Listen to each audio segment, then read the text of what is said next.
इस वीडियो में मैं आपको 5 प्रोज बताऊंगा आईफोन 10s मैक्स के। अगर आप ये 5 प्रोज जानना चाहते हैं तो वीडियो को लास्ट तक देख लें।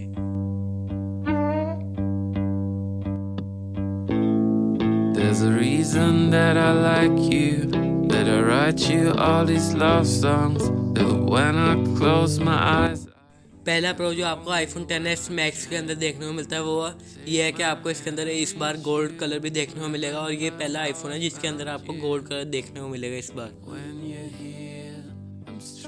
सेकंड प्रो आपको आईफोन का ये देखने को मिलता है कि आपको आईफोन के अंदर A12 बायोनिक चिप देखने को मिलती है, और ये अभी तक की सबसे पावरफुल चिप है किसी स्मार्टफोन में।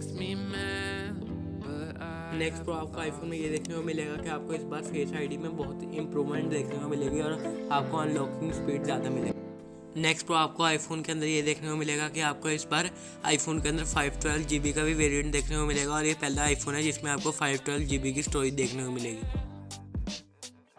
नेक्स्ट प्रो ये है कि आपको इस बार आईफोन के अंदर डुअल सिम देखने को मिलेगी, लेकिन ये पूरी तरह से डुअल सिम नहीं होगी। इसमें आपको एक ई सिम का सपोर्ट मिलेगा जो सेकंड सिम की तरह वर्क करेगी।